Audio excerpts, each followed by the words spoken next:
What if the biggest threat to your happiness in old age isn't your aching knees or fading eyesight, but the quiet habits, beliefs, and choices you've carried with you for years?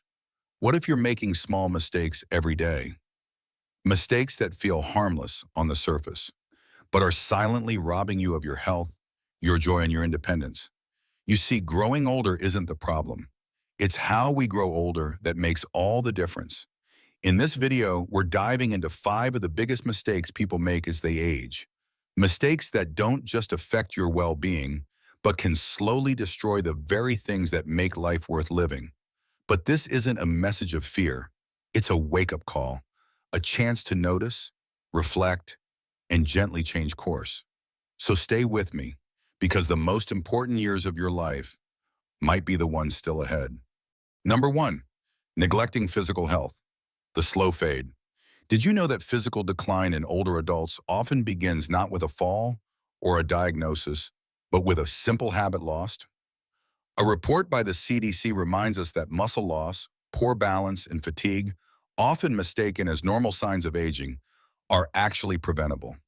They often begin with inactivity and worsen through poor nutrition and missed health screenings. Let's meet Walter. Walter used to walk every single morning, no matter the weather, sunshine, drizzle, even a little snow. He'd put on his cap and head to the local park. His pace wasn't fast, but it was steady, dependable, like clockwork. Then one morning he stayed in. "My hip's a bit sore," he told his daughter on the phone. "Just for today." But today turned into a week. A week became a month. By the time Walter felt ready to lace up his sneakers again, something had shifted. His legs shook. A short walk left him breathless. Stairs felt like mountains. He had lost something precious, his independence. See, in our later years, health doesn't usually vanish overnight. It dims like a light fading with dusk.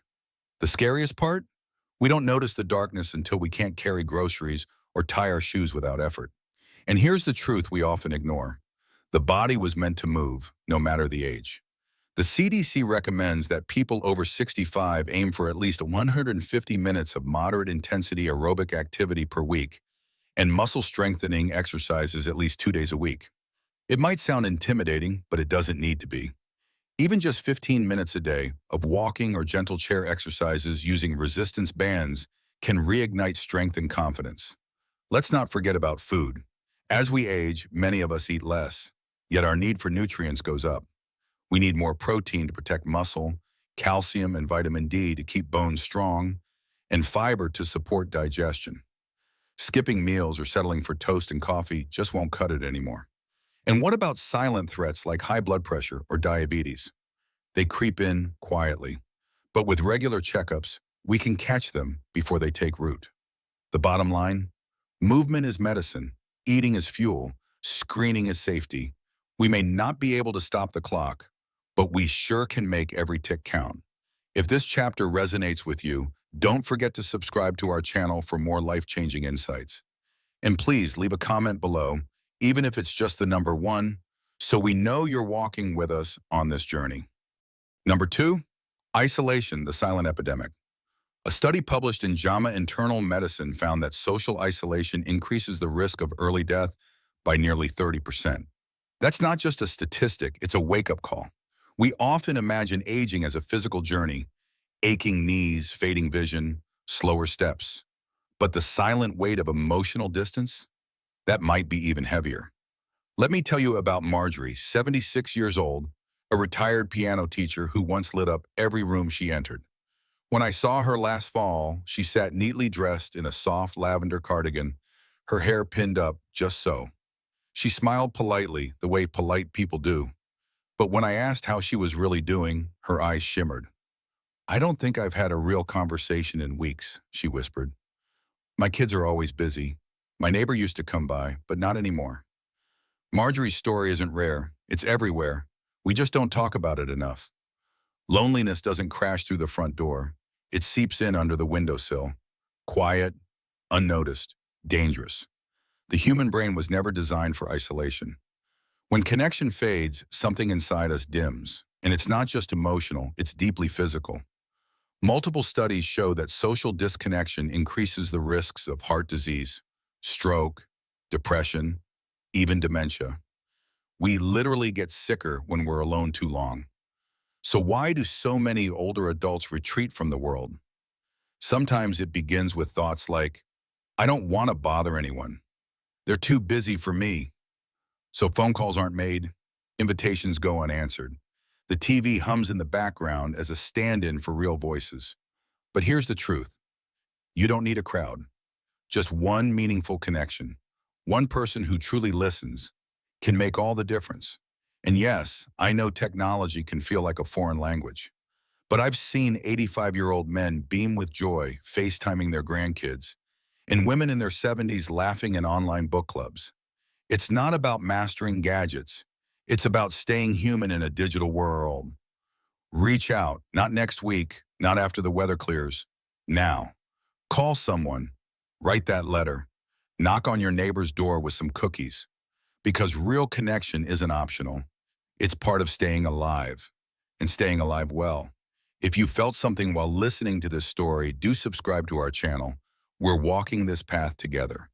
Leave a comment below, maybe share a thought, or simply type the number 2 so we know you're here with us. Number 3, resisting change, the comfort of familiar pain.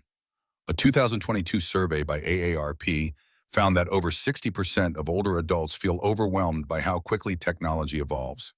Yet those who embrace new skills report higher levels of confidence and independence. Change can be jarring, but refusing change? That can quietly rob us of the life we still deserve to live. Take Frank, for example. He was proud of his old flip phone, said it reminded him of simpler times. It still makes calls, he'd mutter, squinting at the tiny screen.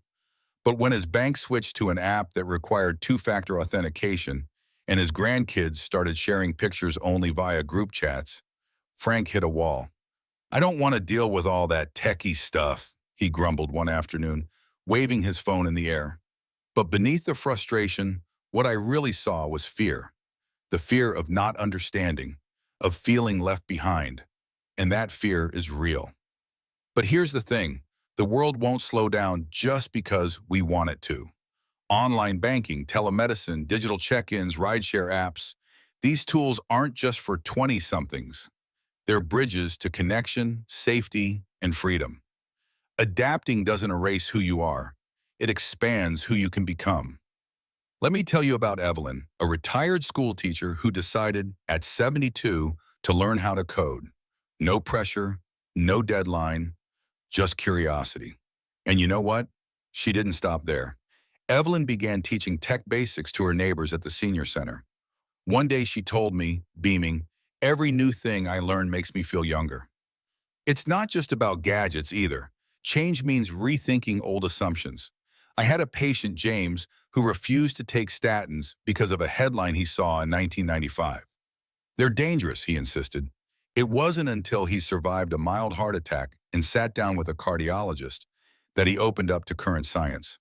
We all cling to what's familiar. It feels safe. But sometimes that safety is a cage. And growth only happens when we crack the door open. So if you catch yourself saying, that's just how I've always done it, I challenge you to pause and say, maybe I'll try. Because every time you say yes to something new, you're not just learning, you're living. If this message speaks to you, don't forget to subscribe to our channel. We're growing together. And please leave a comment below. Just typing number 3 is enough to let us know you're here and moving forward with us. Number 4, mismanaging money, the unspoken stress. A recent study by the National Council on Aging found that nearly 80% of older adults are concerned about outliving their savings, yet over half of them don't have a financial plan. Money may not buy happiness, but it absolutely impacts peace of mind. Let me introduce you to Douglas, a retired high school principal. He was always respected, admired for his discipline and leadership. When he retired at 67, he had a reliable pension and a comfortable nest egg. But Douglas never really slowed down. He kept the habits he had during his working years, lavish meals at upscale restaurants, surprise gifts for his grandchildren, spontaneous trips to the coast. By 78, his finances had shifted. Quietly, subtly. He began borrowing money from his adult children. never admitting the reason. Too proud to say he was struggling, but too anxious to sleep at night. And Douglas is far from alone. The financial terrain in later life is full of hidden traps, rising medical costs, inflation, unexpected emergencies, and yes, the growing wave of scams targeting seniors. The first mistake, thinking the money will last forever. The second, not tracking it at all. Many older adults I worked with avoid looking at their bank accounts. They rely on gut feel or memory instead of a simple budget, and sometimes they're afraid to confront the truth. But denial doesn't protect, it sabotages. Then come the predators. A call from someone pretending to be a grandchild in trouble, a fake IRS agent demanding payment, an exclusive investment opportunity that sounds too good to be true, because it is. I've seen seniors lose tens of thousands of dollars to these traps, and it breaks more than just the bank. It breaks trust, pride, and independence. Here's what I tell all my older patients, plain and simple. If someone pressures you to act fast with money, say no. Then call your daughter, your son, or call me. Also, talk about money. Don't let it be a taboo subject. Have honest conversations with your family. Choose someone you trust and assign power of attorney before a crisis hits. Make plans, not assumptions. Because when finances fall apart, so does the freedom to make your own choices. If this chapter hit close to home, please subscribe to our channel. We're here to support each other through the hard stuff. Leave a comment below. Just the number 4 is enough to let us know you're with us. Number 5, losing purpose, the hollow years. A Harvard study on aging found that having a sense of purpose in later life is strongly linked to better memory, emotional resilience, and even longer life expectancy. But what happens when that purpose fades? Let me tell you about Rose, who retired at 70 after 4 decades of running a small flower shop in town. At first, she loved the quiet mornings. No alarm clocks, no ledgers, no customer complaints. She brewed her coffee slowly, sat by the window, and just rested. But after a few months, something shifted. The mornings stretched longer. She stopped putting on real clothes, staying in pajamas until afternoon. She forgot about a lunch date, then a dentist appointment, then her friend's birthday. One day she said to me, her voice barely above a whisper, "I thought I wanted peace and quiet, but I feel like I'm disappearing." That's the heartbreak of losing purpose. It doesn't come all at once.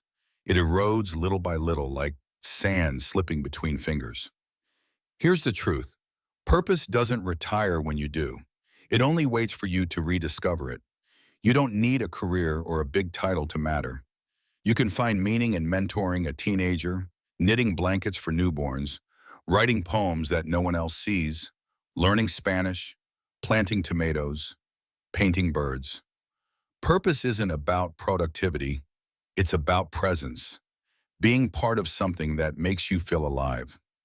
I once met Stanley, a quiet man who started painting at 81. He'd never touched a brush before. At 83, he sold his first landscape piece at a local fair. He smiled with a kind of wonder I'll never forget. "I didn't know I had anything left to say," he said. "Turns out I have a lot." The brain needs challenge like the heart needs love. Purpose is its treadmill, its gym, its sunrise. So what's next for you? If you don't know, that's okay. Start small, follow a curiosity, explore a hobby, say yes to something that makes you nervous. You're not done. You're still writing the story. If this chapter touched you, please subscribe to our channel. We'd be honored to be part of your next chapter. And leave a comment below. Even just the number 5 tells us you're still here, still growing, still beautifully alive. We've walked together through 5 quiet struggles, each one like a shadow that slowly dims the joy of growing older. But here's the truth, it's never too late to rewrite your story. Each step forward, no matter how small, is a powerful act of living. A phone call, a walk, a new skill, a shared laugh, a quiet moment of reflection.